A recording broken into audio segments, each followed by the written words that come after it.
Well, one thing is established that till now the police does not know the motive or who murdered Gauri Lankesh. However, politics is already peaking with the Congress Vice President today locking horns with the BJP and RSS, saying that it was that ideology which was behind the murder of Gauri Lankesh.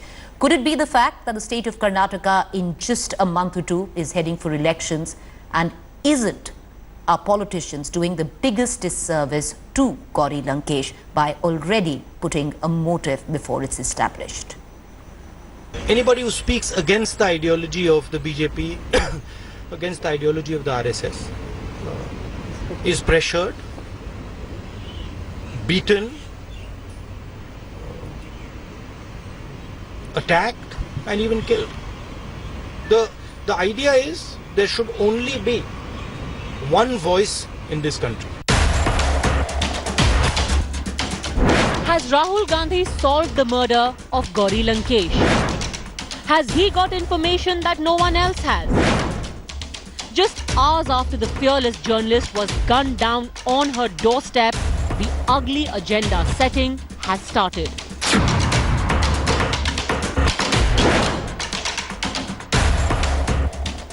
I spoke to the Chief Minister and I mentioned to him that it's very important that the people who have done this are got to. Already there are parallels being drawn between the murders of rationalists and that of Gauri, especially over the last 3 years. What's significant is that the murder of M.M. Kalburgi in August 2015 in Mr. Siddaramaia's Karnataka still remains unsolved, and this is all he has to offer.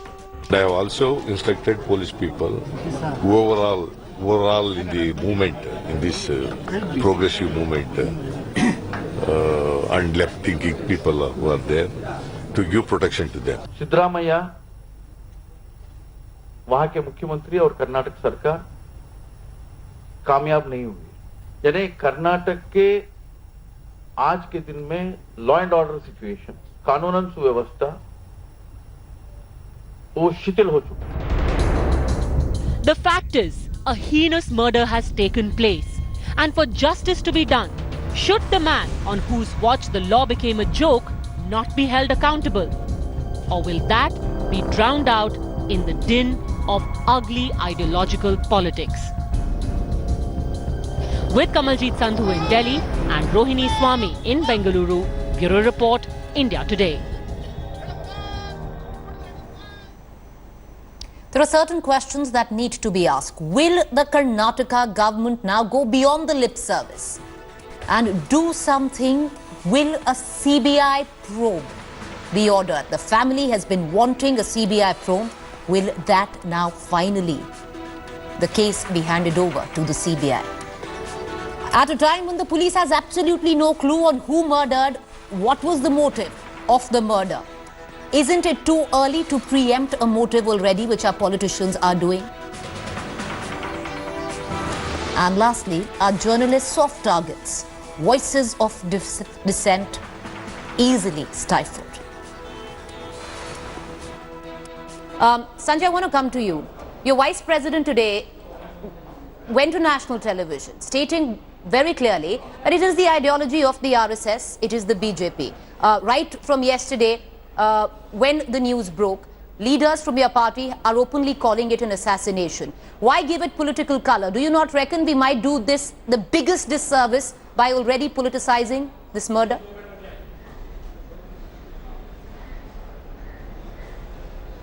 You know, Preeti, you'll go back to the assassination of Mahatma Gandhi.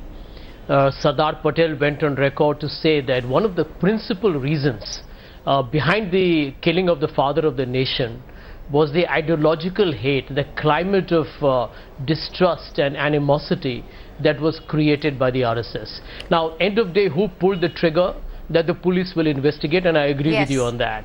But the point that the Congress party or Mr. Gandhi has made is extremely pertinent, that today you have a situation, and don't look at the killing of Gauri Lankesh done by obviously the most cowardly perpetrators in the world in isolation. I mean, you have to link it with the murders in cold blood of Mr. Narendra Dabulkar. No, but we don't know that yet. We don't know that yet. Kulburgi. You know, Sanjay, to be fair to the reportage, and I have to speak for a fellow journalist let me tell you this. I just want to say that, Sanjay, I just want to say that. To be fair to a fellow journalist, she was anti-establishment, not a right-wing beta.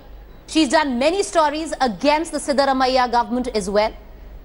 Right. So, why attribute political cause when right now none is established?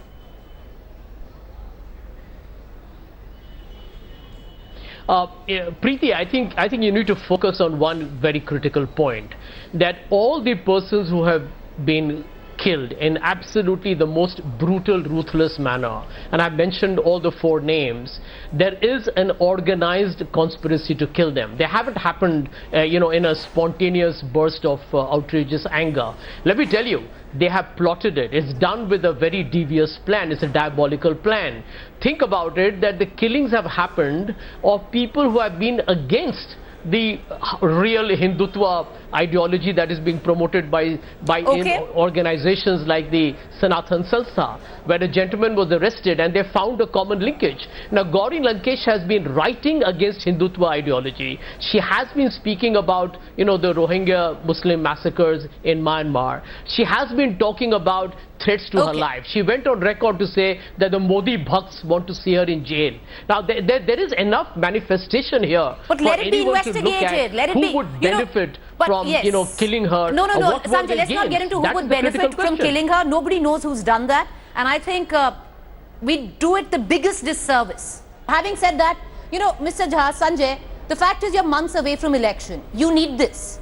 Therefore, do you reckon you might be exploiting it?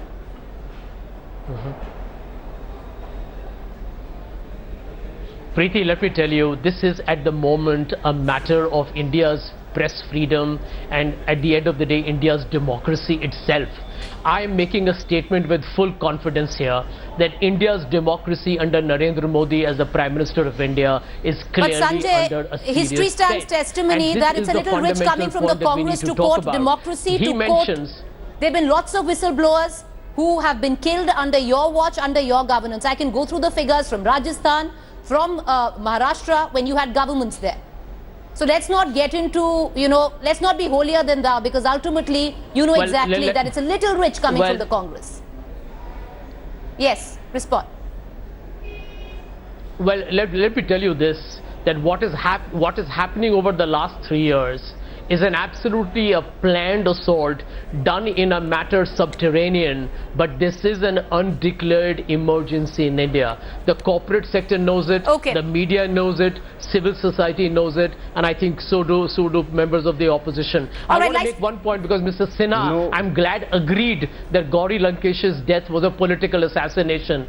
He agreed to. He said it was an assassination. But the second point, it is the entity of Sanathan Sanstha, which is based out of Goa, and which is very prevalent in Maharashtra, which is principally got to be actually taken action against. And there was a man called Samir Gaikwad who was arrested. But end of the day, ask him, what are the BJP governments of Maharashtra and Goa done? Because this is where this entity is deeply embedded in. Mr. Sinha, final comments.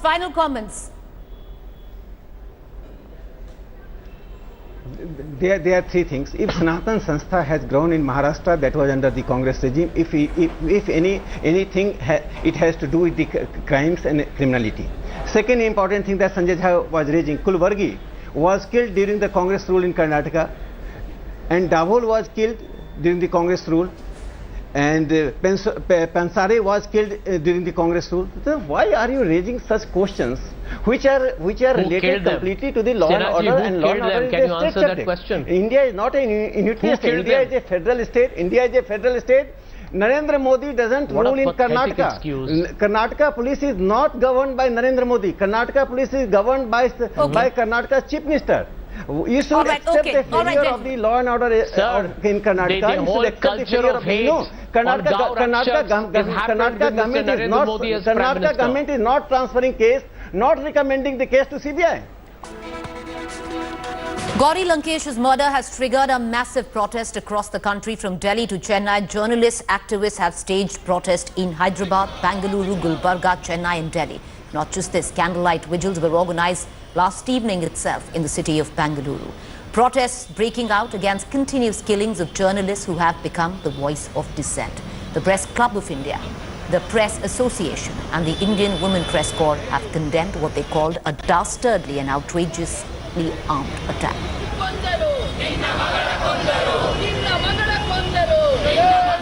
Gauri Lankesh, a journalist and activist, was killed, brutally killed last night at her residence in Bangalore. And today in Chennai, we are seeing that journalists have gathered protesting against this kind of an action. I have with me Sandhya Ravishankar, who's also one of the targets whenever she reports about all the sand mining issue in the state.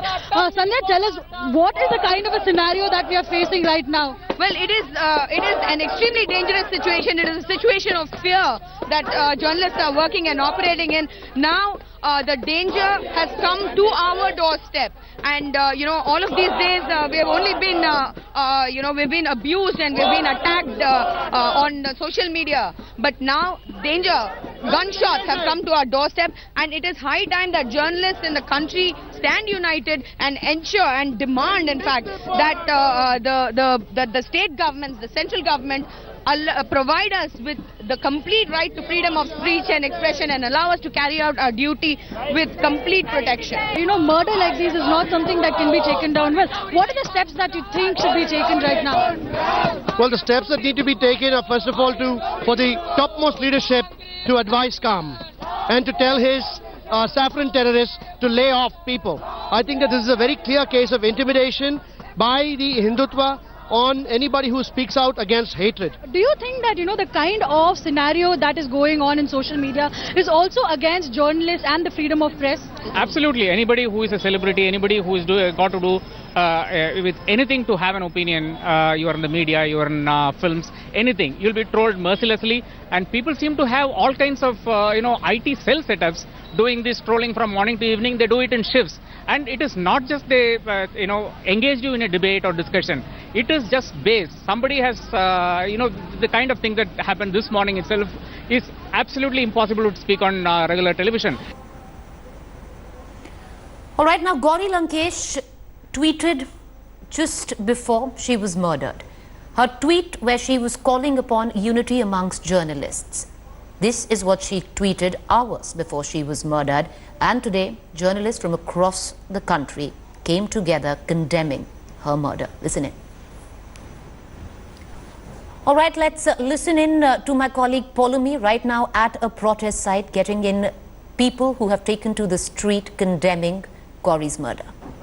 Assassination of senior journalist Gauri Lankesh in Bengaluru last evening. Citizens have gathered across the country at various fora in order to express their anger and their outrage. We've seen several such protests in New Delhi today as well. We've seen journalists gather at the Press Club of India in order to express their solidarity, of course, with Gauri's family and, of course, in order to demand a fair probe into the assassination of Gauri Lankesh and speedy justice into the same as well. This is another such protest which is taking place this evening at the India Gate. The call for this was given by senior advocate at the Supreme Court of India, Prashant Bhushan. He is joined by his colleague from the Swaraj Abhiyan, Mr. Yogendra Yadav, and citizens who have gathered over here to express their outrage. They're holding banners which say, "I am Gauri." What they want is that the killers of Gauri should be brought to book immediately, and this shouldn't go down the way that the killers of Dabolkar or Pansare or M.M. Kalburgi have not been found to date. They have not been booked to date. They want speedy justice in this